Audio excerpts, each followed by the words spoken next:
Hey everyone, this is Phil Gamesh. I wanted to catch up with some haul videos. I was out of town for almost a week for like a family reunion. I was in some small town in uh, rural Alabama with no internet access and spotty at best phone coverage. So I was pretty out of the loop for the past 5 days. While I was gone, apparently the comic book estate gave me a shout out, and I got some new subscribers. So welcome to everyone who's new, and thanks comic book estate, man. Your check's in the mail, so that's cool. Anyway, I was just gonna dive right into this. This is an auction win, like an online auction. Um, I found this one where they had a whole bunch of really great books up for auction. A bunch of them were slabs, and then there were also a bunch of lots of various titles. And I only managed to win two things, which is probably good because the prices on those things started jumping up pretty massively, and I could have could have spent thousands in that one auction if I'd gotten everything that I was even remotely interested in. Anyway, one of the lots was an Amazing Spider-Man lot. All these books are in the 300s, and there's a bunch of stuff in here that I don't already have. I think most of it I don't already have. I do have some of it, and there's even a few doubles in here, but I thought it was a cool lot, and I ended up getting it for, I can't even remember, around $50. So it was a pretty good price for these books. I am trying to put together or complete a run of McFarlane's Amazing Spider-Man. So this went a long way towards filling in some of the gaps on that. I got 303, as you can see. Also 304. 306. I really like that cover. Nice homage to Action Comics #1. I got 311. Move those out of the way. I got 312. I haven't actually read this issue, but it looks cool. The Green Goblin versus the Hobgoblin. So I got one. Why not get two? I mean, they all came as part of the same lot. 313. Pretty happy this one was in there. 315. I still don't have 316 or 317. Those are going to be a little bit more difficult to get. We got 319. 320. 324, which are the only two parts of that assassination plot storyline that McFarlane drew, but I think those issues are all fairly easy to get. I got 326 and 327. Nothing particularly special about those. There was a kind of right before 328, which is the last McFarlane issue, Amazing Spider-Man. And then Eric Larson came on with 329. 330, nice Punisher cover. 331. 335. Make sure everything's centered. 337.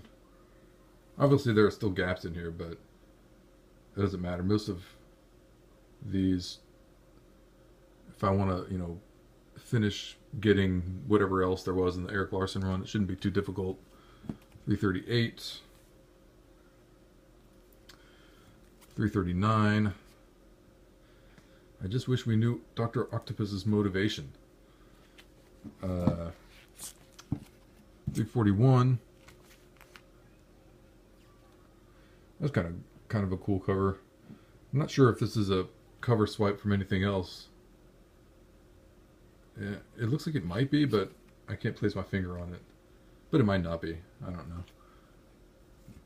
342. 343. This is cool. 344, first appearance of Cletus Cassidy, who becomes Carnage. So that book is actually has some value. So I'm glad there were two of them, because why not? 345, 346, pretty awesome Venom cover, and I think this is actually my second copy of this book. 348, 350, Spidey versus Dr. Doom, 351,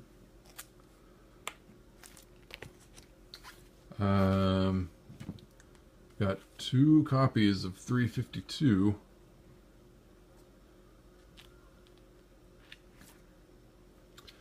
Got 355. The funny thing about this round robin storyline is back in the day when I was first collecting comics, I was picking up Amazing Spider-Man. I think I was getting it off the shelf because somehow I missed 361 when it originally came out. And there was one of these issues during this storyline that I actually accidentally picked up two copies of it. So it would be pretty funny if it was this issue. I haven't gone back and looked. They're in a box somewhere. 360, first cameo appearance of Carnage. 363, third part of that Carnage storyline. And then 366. 374, two copies of that. A couple of classic Venom covers, 374 and 375. And that's the last one of those issues that was in that Spider-Man lot. So, I also wanted to show this off. I got this off of Instagram. I've talked before about how much I enjoy this book, Maestros by Steve Skroce. It's really great, and this is a local comic shop day variant. I'm not really sure what it is or where it came from or even how much it's worth. I think the guy I bought it from was selling it for, I want to say $7 maybe, $5. I don't even remember. I mean, it wasn't really very expensive, so, and I'd never seen it, so I just jumped on it. I looked on eBay and saw it selling for anywhere from between like cover price $4 up to $15. So who knows? But I thought it was cool, and it's a really nice cover. It's got this gold foil logo, and the cover art, of course, is beautiful. I mean, Steve Skroce, he's great. But I also picked up one other book from the auction, and it was a slab. It was my second slab that I own. This is Marvel 2-in-1 Annual number 2. And this is the conclusion of Jim Starlin's original Thanos storyline that I guess kind of started in Iron Man 55 and then ran through a bunch of issues of Captain Marvel and the tied in with the Avengers and I think a few other books. This is the conclusion where Thanos originally died. Of course, he comes back in the early 90s in Silver Surfer 34. But this is his death. And I was pretty happy to find it. I'm going to move the camera up just a little bit so you can see the grade on the book. It is a 9.4, which is pretty amazing since this book came out in 1977. It's a really gorgeous copy. I could not be happier with it. This was like $70. It actually goes for more than that. And even like unslabbed, it goes for more than that. So to find a 9.4 copy for that price is pretty great. So anyway, that's all I had for this video. Just want to say again, hello and welcome to all the new subscribers. And anybody else, if you happen to just be watching, definitely subscribe. I'll be putting out more videos. I enjoy doing this. But that's all I got for now.